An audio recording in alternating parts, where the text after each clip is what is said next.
nome e principalmente sobrenome. Você vai lutar pelo seu país ou assistir tudo do celular? O homem está na corrida presidencial da República e vem falar sobre tudo que rolou na sabatina de Jorge Messias e suas estratégias para a eleição. Essa eleição não vai ser sobre Lula e Bolsonaro mais. Essa eleição vai ser sobre qual caminho o Brasil vai querer seguir. Esquerda, esquerda, esquerda, trocou, direita, direita. Palmas para Flávio Bolsonaro. Muito bem, muito obrigado, Tatem. Vai atender. Olha o sorriso dele, ó. Sim. Olha o sorriso desse homem. O nosso querido Flávio Bolsonaro, muito obrigado por atender a gente. Estou aqui com a Jess, que é a nossa companheira aqui da Jovem Pan. E a Jess, sempre quando tem política, ela entra aqui para participar aqui do nosso programa. Você vai ser a responsável pela primeira pergunta ao senador que ontem esteve lá na votação. Que honra. Primeiro, feliz aniversário ao senador aí. Hoje é um dia que a oposição está comemorando com expectativa do PL da dosimetria. E a minha pergunta é de uma outra vitória. É a vitória de ontem em relação à rejeição histórica, uma derrota histórica, do nome ali de Jorge Messias à cadeira de ministro do Supremo Tribunal Federal. Então, dentro disso, eu gostaria de saber do senhor, muitas colunas hoje, a própria colunista Malu Gaspar fez uma coluna agora falando da relação entre a sua postura e a de Davi Alcolumbre para levar essa derrota. Gostaria de saber quais foram as articulações e onde o senhor percebeu que realmente conseguiriam derrotar e ter essa rejeição histórica ao governo Lula. Muitíssimo obrigada. Oi, Jéssica. Boa tarde. Obrigado pelos parabéns. Eu que agradeço pela sua pergunta. O governo Lula acabou. Esse é o resumo que a gente pode fazer, porque não possui mais governabilidade.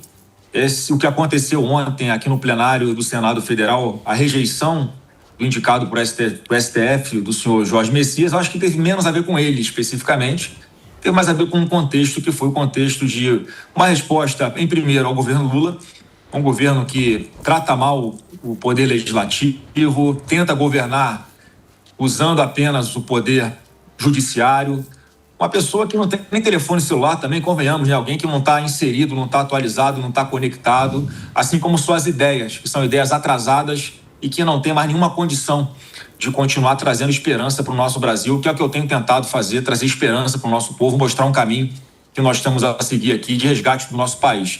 E outro ponto, foi uma resposta também, sem dúvida alguma, aos excessos de alguns poucos aqui no Supremo Tribunal Federal. Não é de agora que eu venho alertando que esses excessos, em algum momento, teriam consequências. E hoje, como eu alertava lá atrás, Jesse, o tema, o quesito, se um senador é favorável ou não a impeachment de ministros do Supremo Tribunal Federal, é um critério, um dos principais critérios de escolha dos eleitores na hora de definir quem serão seus 2 senadores, né, representantes nesta eleição, que os eleitores terão que escolher 2 senadores, já que há a renovação de 2/3 do Senado Federal. Então, foi um dia histórico, sim, um dia que o Brasil tem que comemorar e nos dá a esperança de que o Senado volte a respirar, volte a resgatar o pouco de credibilidade que ainda lhe resta. Ô Flávio, boa tarde, tudo bem? Você falou a respeito de impeachment, mas é uma pauta aí que sempre vem sendo comentado. Tem ministro que está acumulando aí 47 pedidos de impeachment. Você acha que o que aconteceu ontem pode ser talvez uma virada de chave para que isso aconteça futuramente, talvez? Olha, o número já é emblemático, porque foram 42 votos contra o Messias, e o número necessário para abrir um processo de impeachment é de 41 senadores dos 81. Né? Se todos que votaram, por exemplo, para rejeitar o Jorge Messias, se eles votassem a favor da abertura do processo de impeachment contra um ministro do Supremo, nós teríamos um número suficiente. Eu não digo que vai ser uma virada de chave, nem que isso vai acontecer. Sim. Mas, sem dúvida alguma, é um grande passo para que a gente possa fazer com que as instituições voltem a respeitar a Constituição Federal, que é o que não está acontecendo agora. Ô Flávio, eu acabei de... É uma notícia atual que o PT, os aliados do Lula, já querem recorrer ao STF para tentar ver, rever essa decisão que foi feita. Isso está cada vez mais recorrente, né? Os partidos, eles procuram o Supremo Tribunal Federal para rever algumas coisas. Você acha que isso também, pegando carona no que o Rogério falou, isso também é uma... Pode estar mudando esse negócio de toda vez pegar e recorrer para o Supremo? Pode ter uma pausa nisso tudo? Essa é uma ferramenta costumeiramente usada pela esquerda, principalmente pelos partidos menores. Quando não conseguem a vitória no plenário, aqui no Poder Legislativo, eles recorrem ao Supremo. Essa é uma prática que tem trazido muitos problemas para o nosso país, muita insegurança jurídica, porque o problema não é o ajuizamento dessas ações. Porque a grande parte delas, 99% delas, são ações que mereciam ir para a lata do lixo. O problema é que chega na mão de alguns ministros supremos e eles dão prosseguimento àquilo. Então virou uma rotina. O parlamentar aí que perde aqui no voto tenta a sorte lá no sorteio, na distribuição no Supremo Tribunal Federal. Um sorteio que muitas vezes, né, acaba caindo no colo de um certo ministro ali, coincidentemente. Em função deles darem prosseguimento dessas ações, isso acaba virando um ciclo vicioso que é muito ruim. Então é um problema de quem está entrando com a ação, é um problema de quem está dando prosseguimento também a essas ações, mas eu acredito que o próprio presidente do STF, o ministro Edson Fachin, precisa tomar alguma providência ali para dar uma organizada nessa bagunça, porque está uma bagunça, é algo, né, que sem precedente na história do Brasil, gente, porque vocês estão mudando todos os precedentes, interpretam a legislação de uma forma completamente esquizofrênica, maluca, dependendo de quem está na capa do processo, dependendo se é um político de direita que está sendo aí demandado por algum assunto que, na grande maioria das vezes, não tem nenhum motivo para o judiciário estar sendo demandado por causa disso. Eu espero que isso tenha um fim. Boa, Flávio, sempre é um acordo, né? Foi uma vitória, sem dúvida, né, da oposição, mas agora tem uma outra pauta. O Alcolumbre aqui acertou com a oposição, supostamente, encerrar a CPI do Master pela dosimetria. Queria saber o que você acha. Não, isso não houve, isso não aconteceu, essa negociação.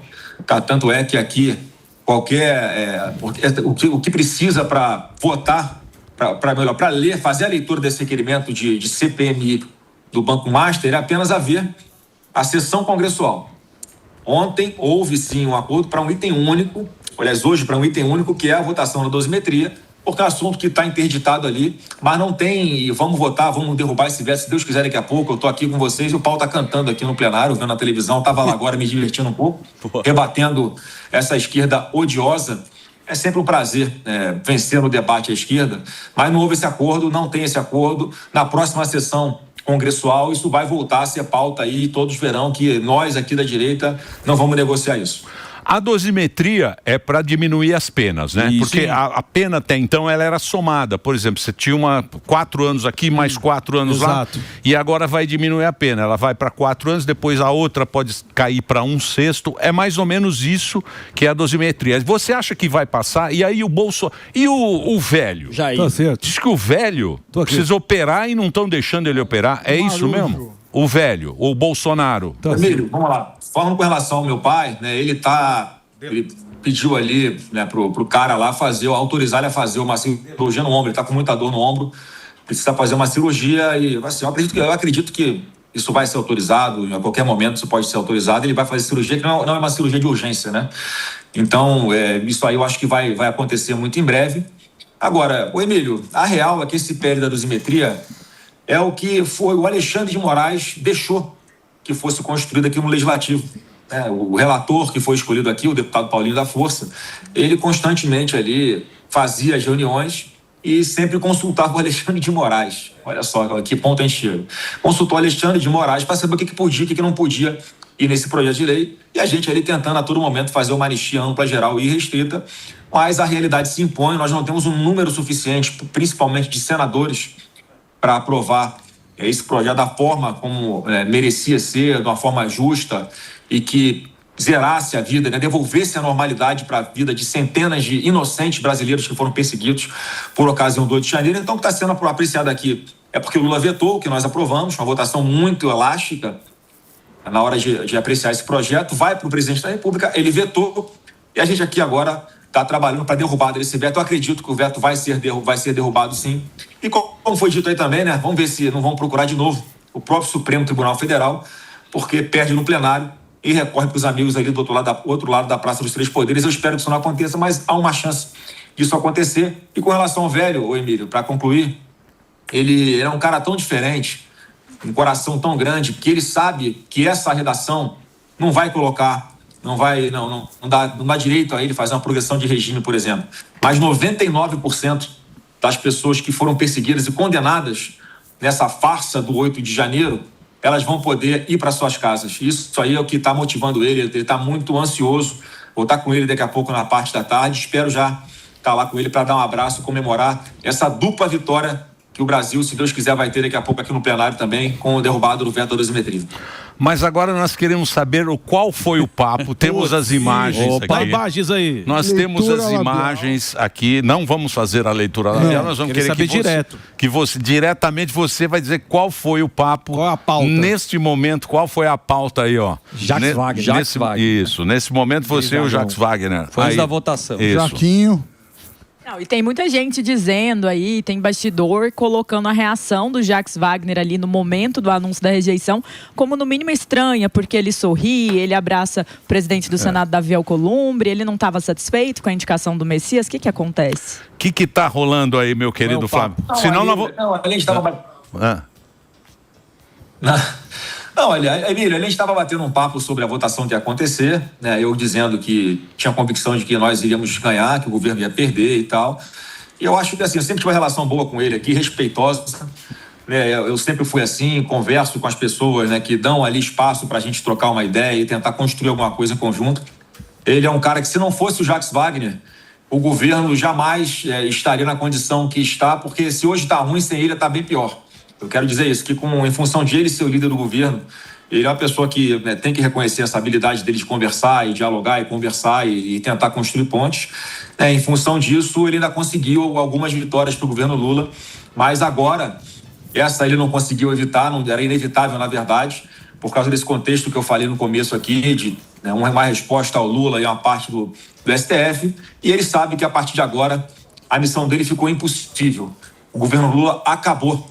Depois dessa votação de ontem, eles simplesmente já não tinham uma base muito consolidada. Agora, então, essa base se esfacelou completamente. Eu tenho a convicção de que ele não vai conseguir mais fazer mal ao povo brasileiro, enviando aqui para o Congresso Nacional projetos que são ruins, como para aumentar impostos ou para passar a mão na cabeça de bandido, para andar apenas para bandidos. Senador, aproveitando para falar sobre projetos ruins, o governo conseguiu a aprovação dentro do Senado Federal de maneira unânime do PL da misoginia. Ontem, inclusive, o presidente da Câmara, Hugo Mota, anunciou a deputada Tabata Amaral, do PSB de São Paulo, como relatora desse projeto e ainda foi além. Prometeu que sua aprovação deverá vir agora já antes do recesso, ou seja, em junho. Esse projeto, para aqueles que defendem a liberdade de expressão, ele pode ter consequências muito negativas e que até afastam algumas garantias e defesas das mulheres. Afinal de contas, muita gente vai temer as contratações, as repercussões penais que isso poderá dar num futuro. Então, a minha pergunta é, qual é a mobilização que o senhor, como uma das lideranças da oposição, está fazendo, se está fazendo contrária a esse projeto? E mais, muita gente colocou que o senhor não teria prontamente sido ativamente contra esse projeto por questões relativas ao voto feminino e à rejeição que isso gera. Como que o senhor encara tudo isso? Não, Jéssica, a realidade é a seguinte, esse é um projeto que não defende as mulheres e que eu vi aqui, a gente tentou aprovar uma emenda do senador Carlos Portinho para tirar essa parte de ataque aí à liberdade de expressão nas redes sociais. Só que aqui, como é que funciona o regimento da casa? Se você faz uma votação nominal de um projeto, para você fazer uma nova votação nominal, tem que passar pelo menos 1 hora. Então, o que o governo fez aqui? Pediu a votação nesse projeto, principalmente, depois a gente não conseguiu aprovar a emenda do Carlos Portinho. E eu tenho a convicção de que lá na Câmara esse projeto vai ter a sua redação melhorada e, se Deus quiser, alguma obstrução para que ele sequer seja pautado, Jéssica. Eu sou a favor de qualquer projeto que defenda as mulheres. A gente não pode ignorar que as mulheres são, sim, em função, né, de serem mulheres aí, muitas vezes atacadas, desrespeitadas, assediadas, seja nas redes sociais ou pessoalmente. Essa é uma dor e um sofrimento que a gente não pode ignorar, porque ele, de fato, existe. E eu vou estar sempre votando a favor de projetos que vão na linha de proteção da mulher.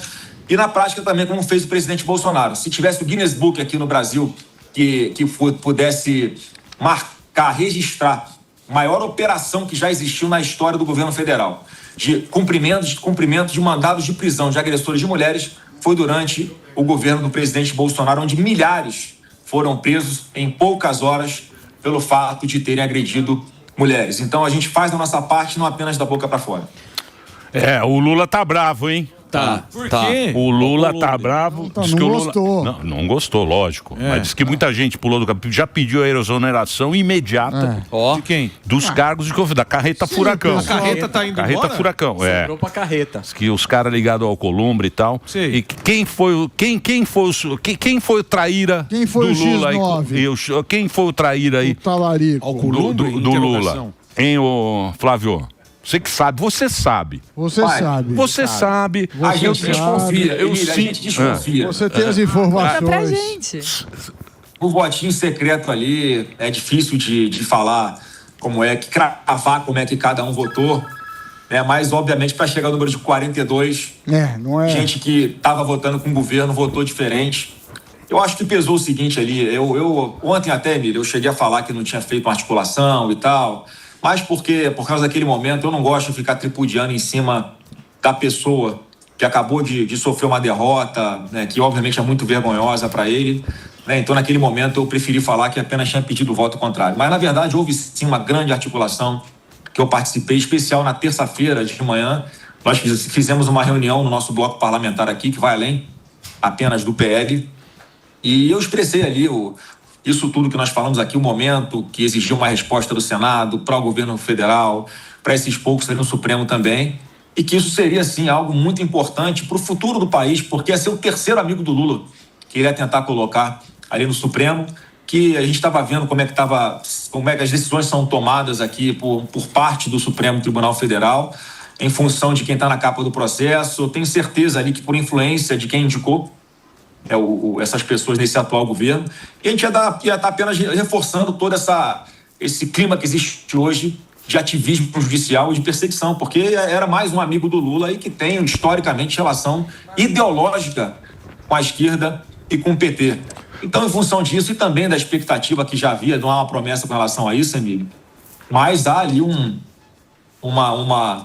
sentimento de que o presidente do Congresso, Davi Alcolumbre, pode ser que paute apenas após as eleições essa questão de um novo indicado para o Supremo Tribunal Federal nessa vaga que era do Barroso. Essa vaga nem era do governo Lula. Ele antecipou a saída dele para que Lula pudesse indicar. Então essa vaga não era de direito dele.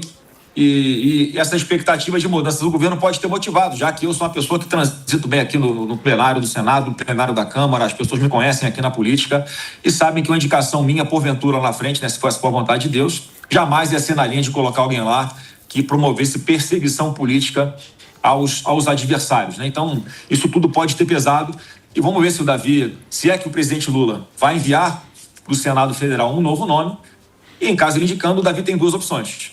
Ou ele não aprecia, ou ele apenas vai apreciar esse nome após as eleições, ou no ano que vem apenas, se o atual governo for derrotado, como acredito que será, porque a única certeza que eu tenho é essa, que o Lula não será mais o presidente do Brasil a partir de 2027.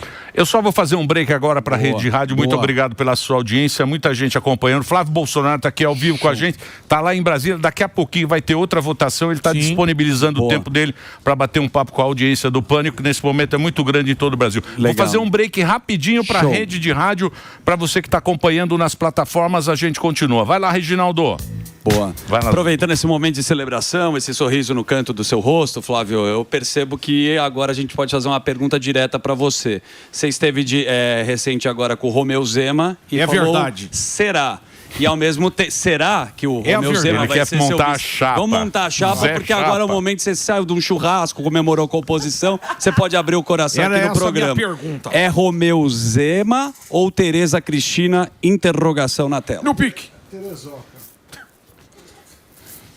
Não posso falar agora. Muito bem.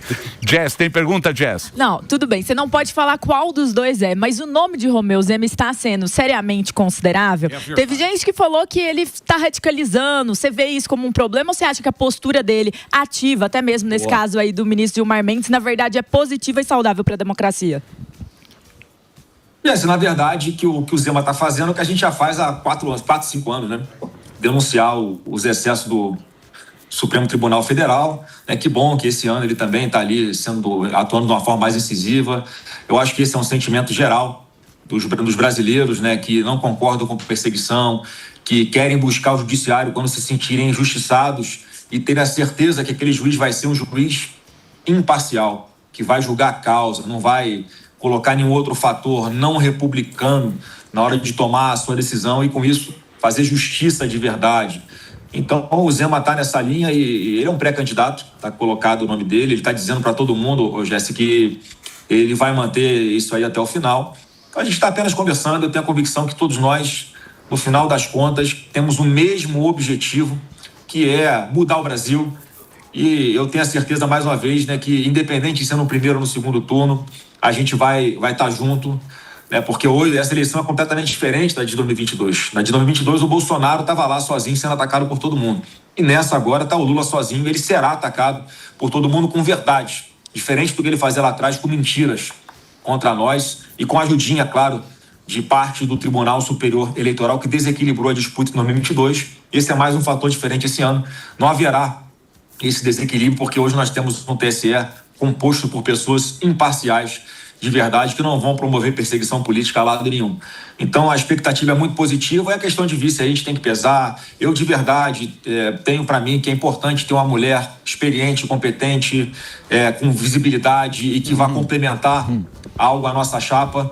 Então, isso que vai ser o fator decisivo, Jéssica. Não vai ser o nome apenas da pessoa. A gente tem que medir ali se vai agregar ou não a esse nosso projeto de Brasil. Agradeço as suas palavras, Flávio, e independente do que acontecer, estamos juntos aqui para o bem do nosso Brasil. Agora eu quero saber de você, porque a gente sabe que nas Minas Gerais eu paguei todos os servidores e eu quero saber de você o plano do Flávio Bolsonaro, porque eu vou fazer privatizações, sim.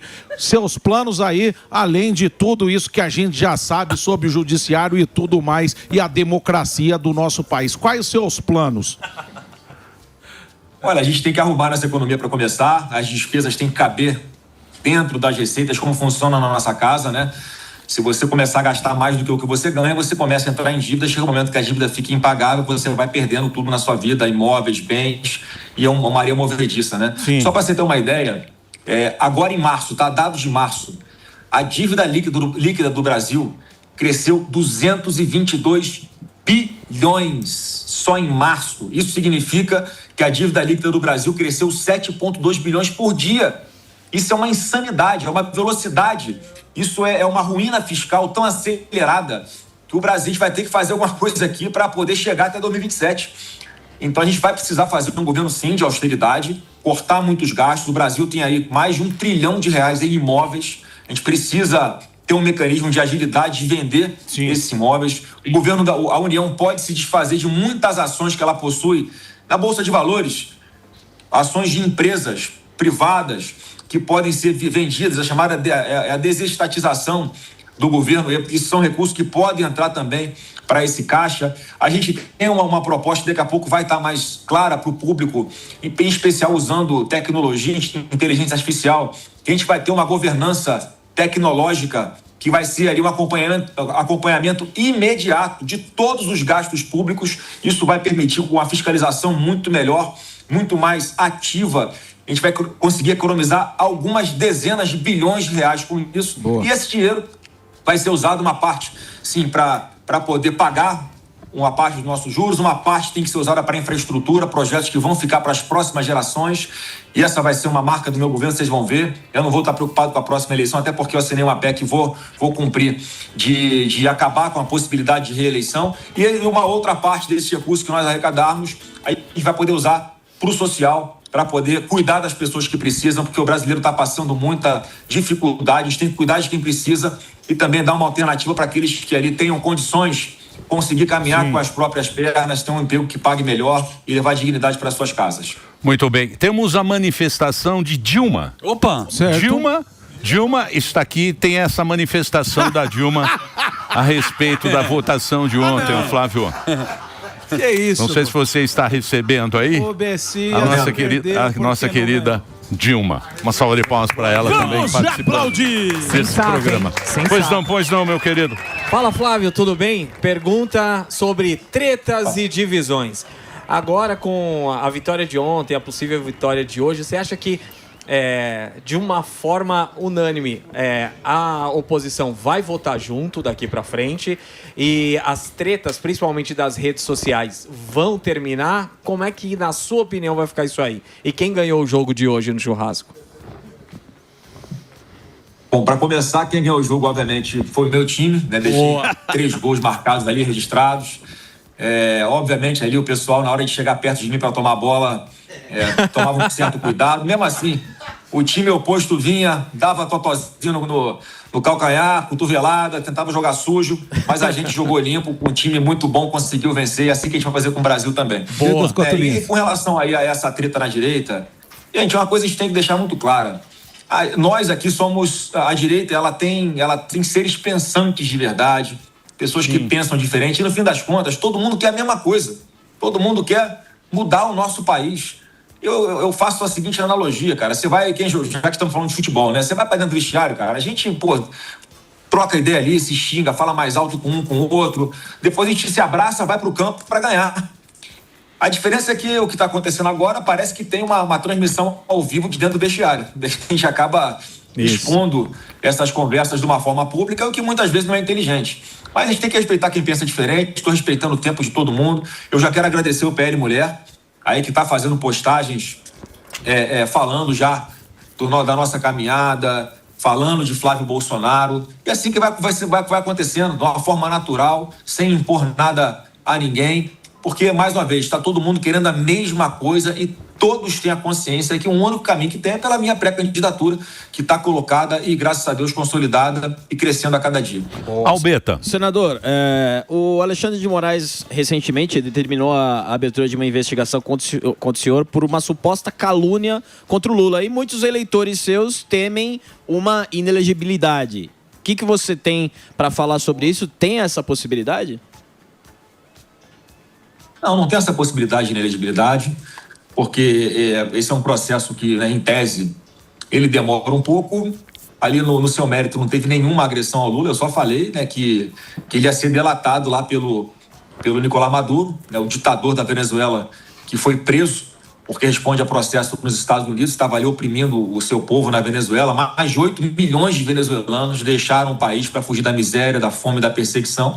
Então eu fiz apenas um post falando isso, dizendo que o Foro de São Paulo, que pratica mesmo, ali, é um grupo político na América Latina e América Central que se une, os governos se unem para se ajudarem, cometem uma série de crimes, né, desvios de dinheiro, enfim, uma série de atrocidades. Ele resolveu me processar por calúnia, que não existiu.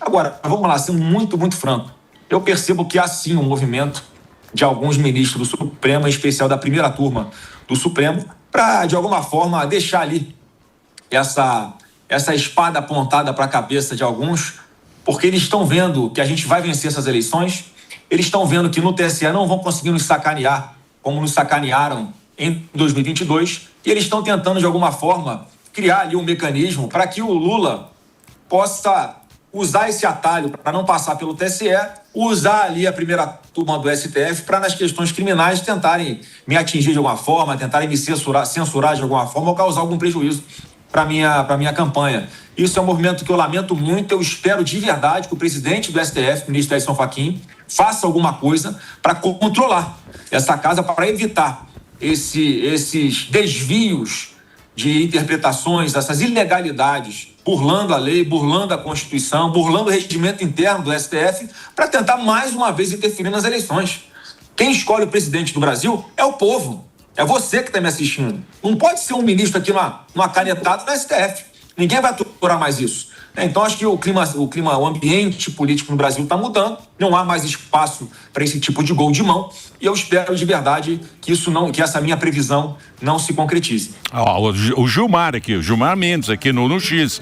O Senado Federal exerceu com a soberania que lhe é própria a sua prerrogativa constitucional de sabatinar e deliberar sobre nomes indicados ao STF. Missão centenária que deve ser pautada pelo interesse público e pelos requisitos do cargo. A decisão do Senado deve ser respeitada. Pronto, acabou. Aqui, ó, Gilmar Mendes aqui, ó, no X. É isso. O que você achou? Mas é isso, Emílio. O que você achou? Página virada. Sim, mas a eleição vem aí. O que você achou da faixa lá que os caras colocaram? Que me parece que a polícia foi na casa do cara para tirar a faixa. Isso também foi muito comentado, né, Flávio? Ô, Emílio, em primeiro lugar, você vê, né? Como é que o Lula sabe que essa faixa era para ele? Né? Exato. Não tinha escrito o nome dele, porque no subconsciente ele sabe o que ele fez, ele sabe o que o governo dele continua fazendo e, obviamente, é mais um abuso de autoridade. É inadmissível, assim, chega a ser revoltante no que é que transformaram uma parte da Polícia Federal.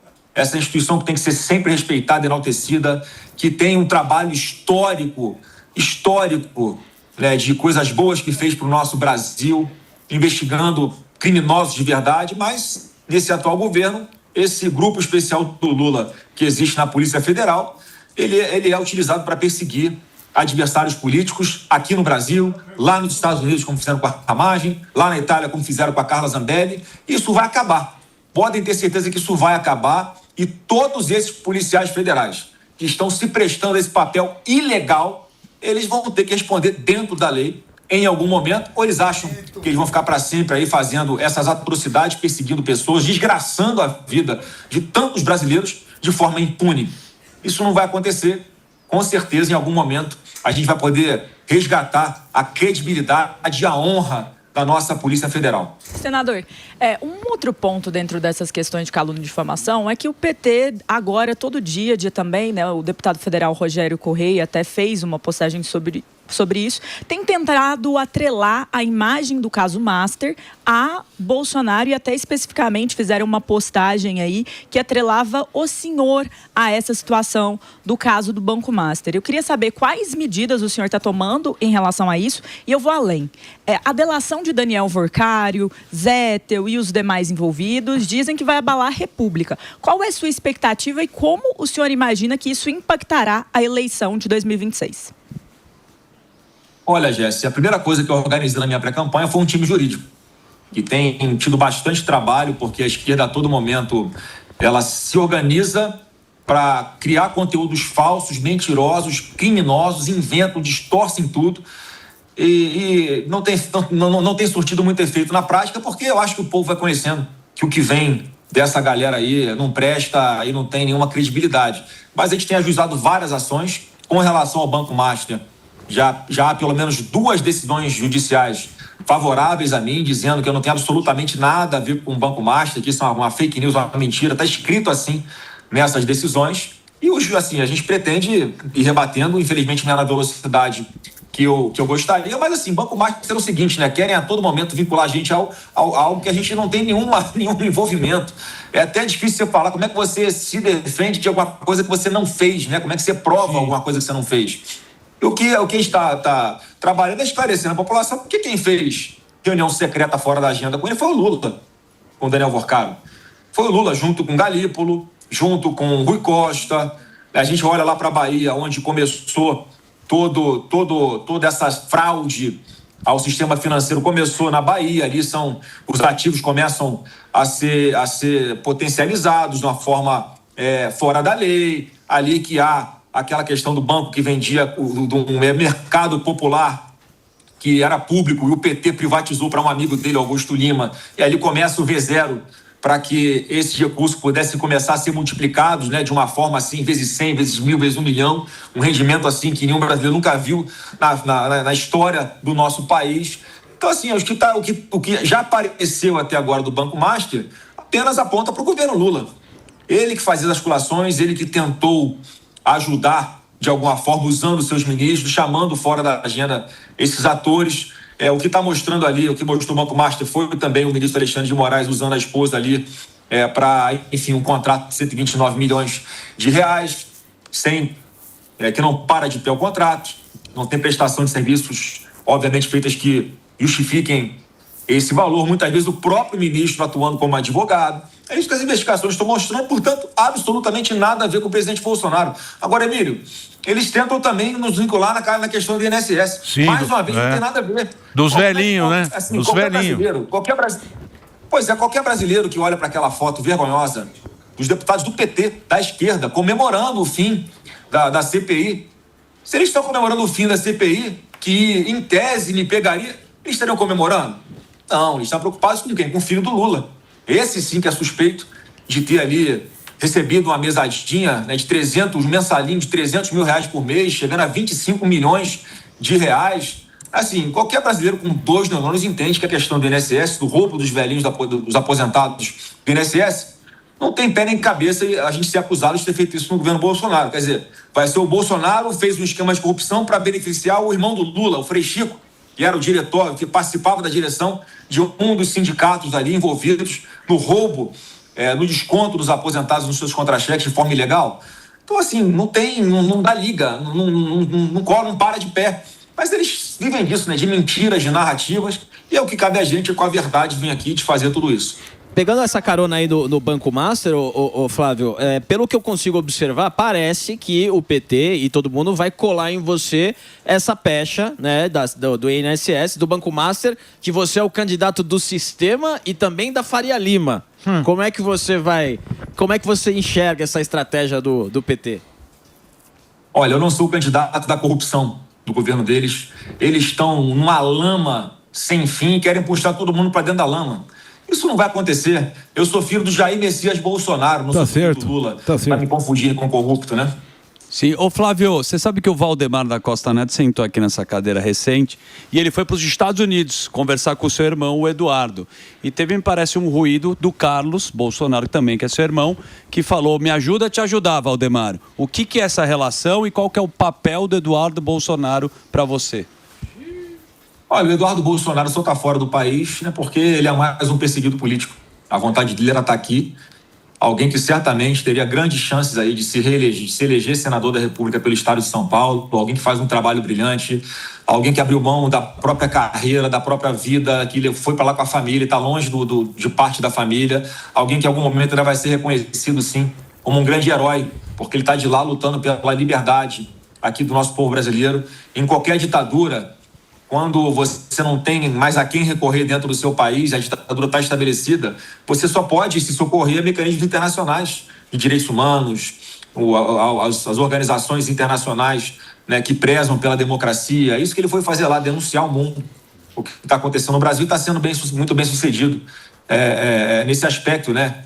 E agora, com relação aí ao Valdemar, meu presidente Valdemar, a pessoa que a gente respeita demais, já pedi para ele dar um pouquinho menos de entrevista, que a gente acaba cada entrevista dele, a gente tem que ficar ali indo para cá e apagar alguns incêndios, mas é uma pessoa bem intencionada, um coração gigante, um cara que tem palavra e, enfim, ele toma algumas decisões da cabeça dele, onde ele tem liberdade para atuar como presidente nacional do nosso partido. Eu sempre peço para ele, para antes de anunciar alguma coisa, conversar com a gente. Ele tem feito isso, mas em algumas situações eu também sou pego de surpresa pelo que ele fala em entrevistas, né?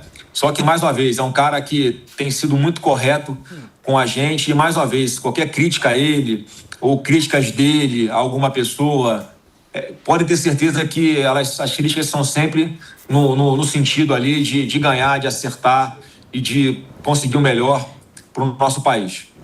Jess. Senador, mas você também não vê, porque, por exemplo, o presidente Valdemar da Costa Neto aqui chegou até a falar sobre a situação ali de Aécio Neves, de que teria sido injustiçado por aquela gravação, que ele está merecendo o espaço que ele está tendo agora retomado. O senhor não vê também que existe uma configuração dentro do sistema político que até prejudicou bastante ali o seu próprio pai enquanto presidente, que muitas vezes impede que o Brasil deixe essa página para trás, que é de um centrão que domina o jogo, faz o jogo como quer, e aí, querendo ou não, os mesmos problemas do passado voltam ao presente e dominam Brasília. Eu estive a Brasília há pouco tempo, no aeroporto encontrei com Zé Dirceu, no Congresso encontrei com Aécio Neves e Beto Richa, encontrei com Eduardo Cunha. São tantas figuras que lá atrás foram condenadas ou até mesmo, claro, tiveram seus processos revogados, depois anulados muitas vezes, mas que foram alvos de denúncia de corrupção e continuam poderosos. Esse não é o verdadeiro problema do Brasil, na sua leitura? Boa.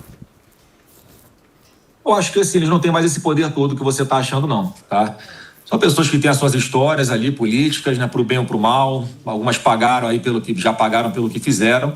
Eu sempre falo o seguinte, Jess, quem tem que tomar essa decisão é o povo aí na hora de votar. Se tem gente votando as pessoas que você acha que não mereciam estar aqui em Brasília, tem algum motivo, né? O próprio Lula gosta de se vangloriar e falar que quando investe em educação as pessoas ficam mais instruídas, mais inteligentes, elas deixam de votar no PT. E nos últimos 23 anos, 17 foram governados pelo PT. Ou seja, o resultado é esse aí. É um povo menos instruído, um povo muito dependente ainda de programas sociais do governo, que essas pessoas que precisam ser ajudadas, tá? Porque estão nessa situação ali muito em função desse não investimento em educação ou do investimento muito ruim na educação.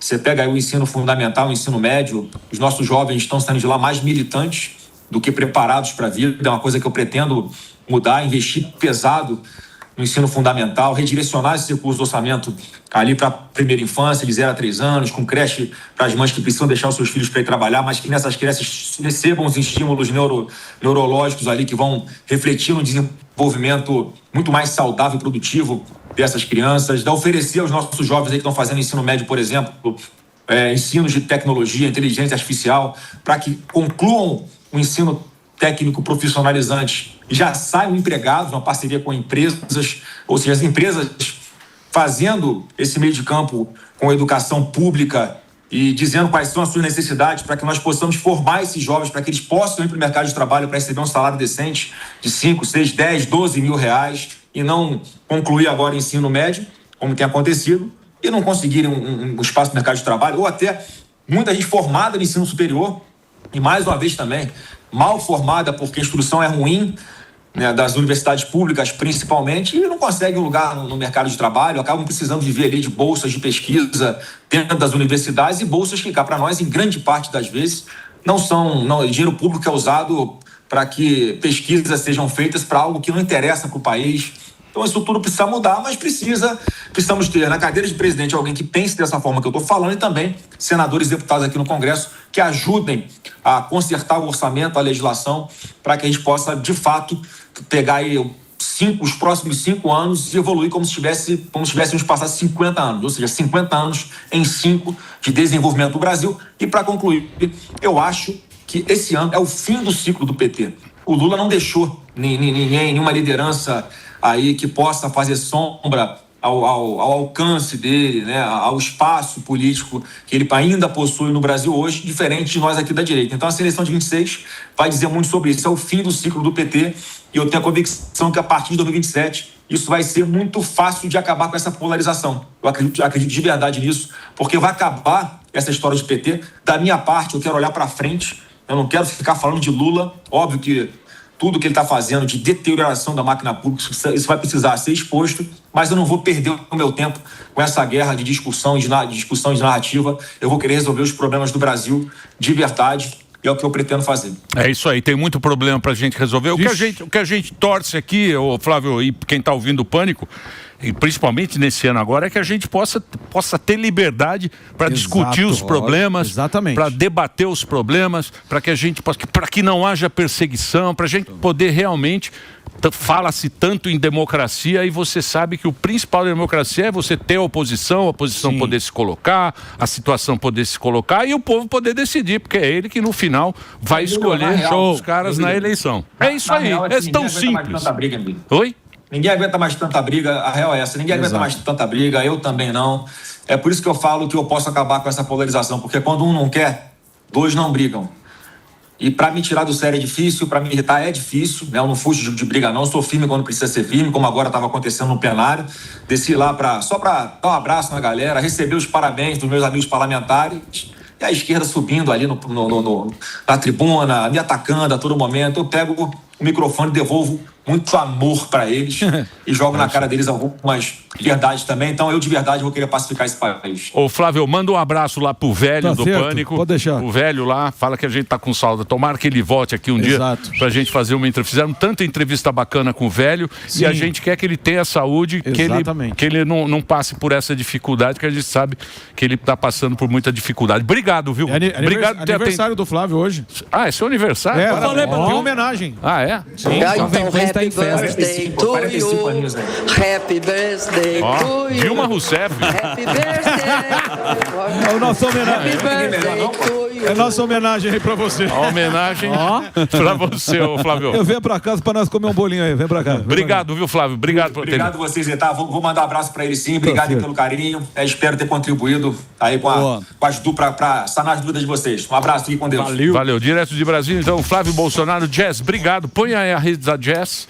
A honra é minha, sempre um prazer. Boa, tá? Jazz. Obrigado por você ter vindo, Jazz. Jazz Peixoto nas redes sociais, pra você seguir.